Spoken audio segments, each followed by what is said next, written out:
Hi Sonia, this is Beenish Mahmood and thank you for having me today.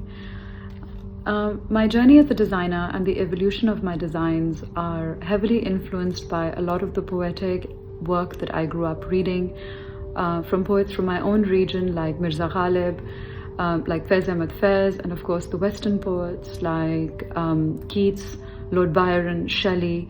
Robert Frost is somebody that I was always heavily influenced by.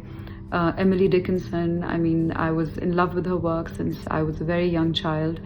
And also in my teen years, a lot of the authors that I was reading that heavily influenced my personality and my outlook towards the world in general, like Ayn Rand, Milan Kundera, and of course the classics, which were what I grew up on, such as the Bronte sisters, Jane Austen, Leo Tolstoy.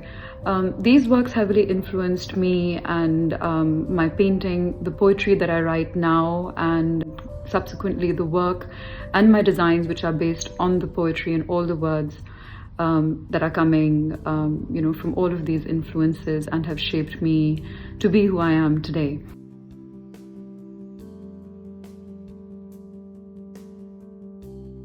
I do feel that my poems basically represent the things that I'm thinking. And a lot of my thoughts and a lot of my creative process is based upon my childhood and my memories and the things that kind of created who I was. And I feel like it is also a reflection of who we all are as people, as women, and as human beings really. We're shaped by our experiences, we're shaped by things that we were taught by our ancestors and the generational memory that we have. In my work, this is what I try and create. So when you hold a piece of my jewelry, it is not just a piece of jewelry. Each piece is actually an emotion. So it is evocative of that feeling and it's evocative of that memory, and it does take you back and it does resonate in the sense that it brings forth things that of course were relevant to my life, but I feel because we are so interconnected as human beings that what I felt also you felt. Like I have had people who have held a piece of my jewelry or have worn a piece of my jewelry or seen it, and it reminds them of something, of a special time, of a special thought, of a memory that comes fleetingly, or a sense of smell or a song or words from a poem that bring back things of bygone eras. And I feel in my work what I try to do is I try to keep that emotion as pure as it is, but also keeping in mind that we live in a different world now. I try and meld the two. So whether that's through my technique of creation, of manufacturing, or whether that is how it would be relevant for you to wear in your everyday life or in special occasions, keeping in mind the lives that we live now. I try to blend the things that I grew up with and the things that I was taught and the things that I remember that were given to me as gifts from my ancestors and my parents and my grandparents, and I try and meld that with the world and the life that I'm living right now, which is that of a mother, which is that of somebody who is a wife, who is that of a working woman, somebody who needs to be practical, but yet at the same time there's a core of romance and there's a core of nostalgia, which I feel is needed today, and it's something that we need to be reminded of every day, which is where we come from and who makes us what we are right now. So one of the most beautiful pieces that I have created so far, which is very emotional and very special to me, is a beautiful ring which I call the Labyrinth. This design is based on, inspired by my mother's beautiful green eyes, and I used her as the inspiration for this design and for all my designs, because for me my mother was the perfect woman.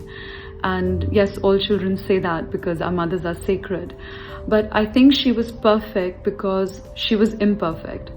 And I think that is what resonates most with me as I grow older and as I raise my son and as I try to do the best I can in all my relationships, is how a woman can be multifaceted. And how we are so vulnerable inside, but at the same time we are resilient enough that we are taking so much and we are conquering the world.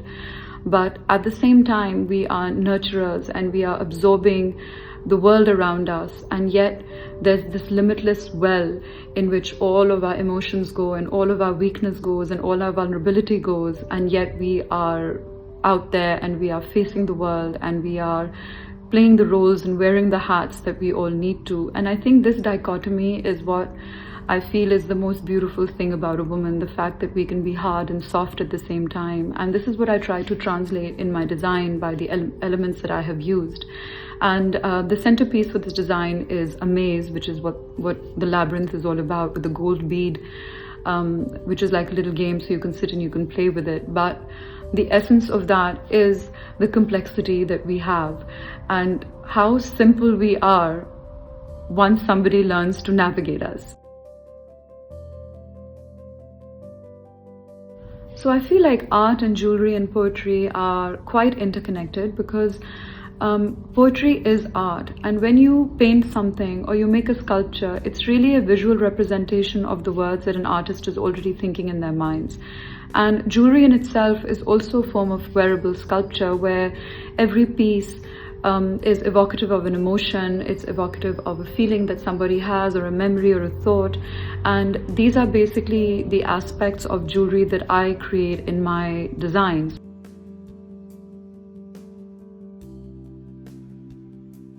Jewelry can of course be a very important medium for social change, not only in the sense that it can represent through its color and its form, present circumstances of the world that we live in, and a reflection of our times.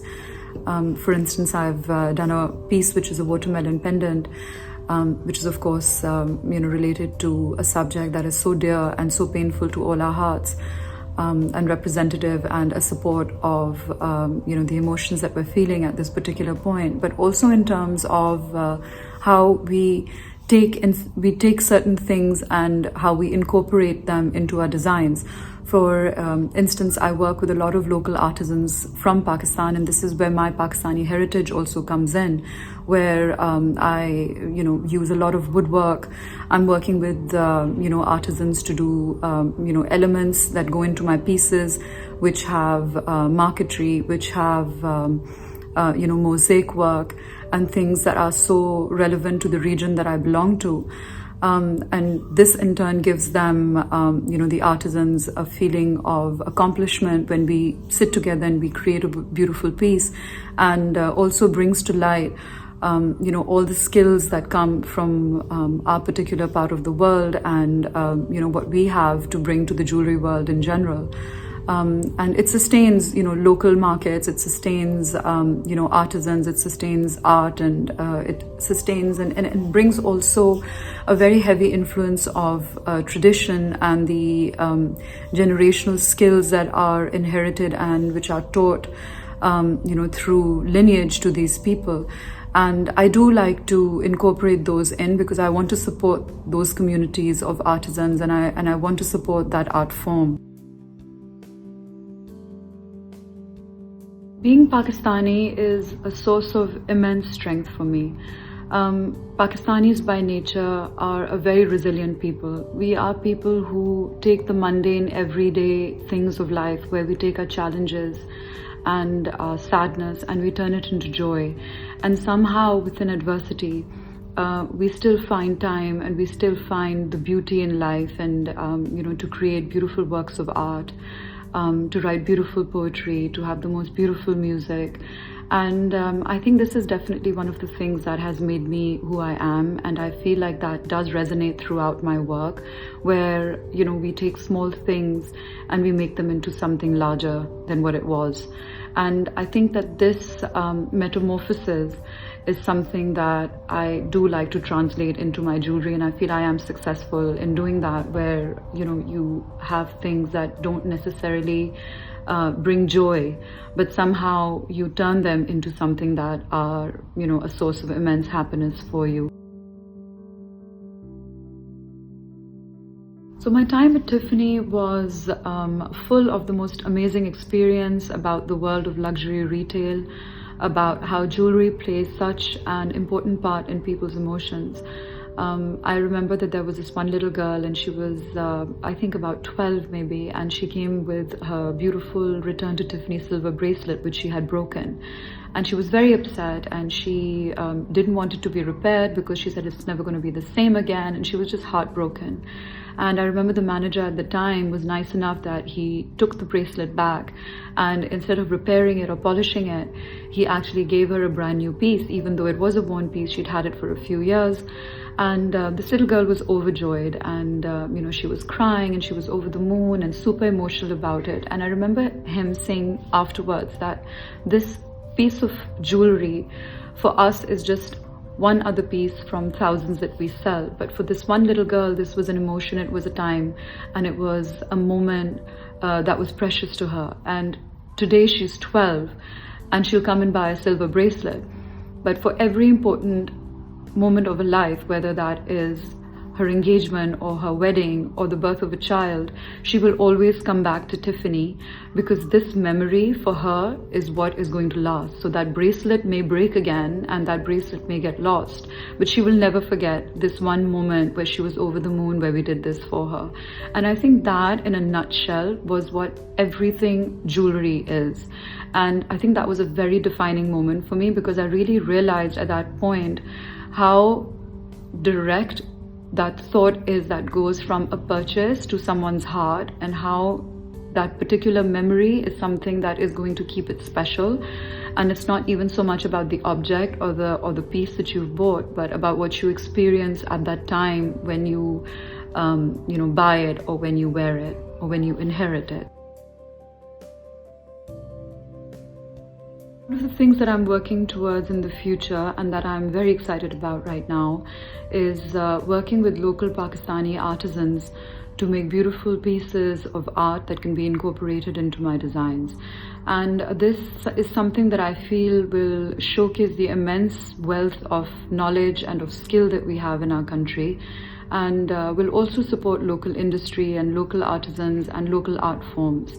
And it also works towards the whole issue of sustainability that I feel is so relevant right now, where in this time that we live in, everybody wants fast fashion, synthetic things, and things that are more accessible and available, that are just for immediate gratification. And I feel like it's very, very important to sustain things that we have already in our repertoire. Some of those being the beautiful work that is being done by artists, which are not necessarily brought to light as much as they should. So this is definitely one of the things that I'm working towards. And sustainability also is something that is very dear to my heart. It's something that is brought to light again and again, especially through my son, who tries to teach me about this. And that's a wonderful thing to see how the youth of today is actually working towards a better future and is more mindful of the world and what they will inherit as they grow older. And in that same vein, I am also, one of the services that I offer, and one of the things that I excel at, is I take older pieces of jewelry, inherited jewelry perhaps, and with those same elements I will redesign that, where it becomes something that is more wearable right now, and that is something more usable for your everyday life. And in terms of packaging and in every other way, I try and stay as far away as I can from synthetic things, and use cardboard and biodegradable material that will hopefully help and make better the world that we are leaving behind for our children. So thank you for having me again, Sonia. It was so lovely to speak with you and to share a little bit of my vision with you, and I hope you all have a lovely week. And thank you for being with me through my journey, and stay tuned for many beautiful things in the future.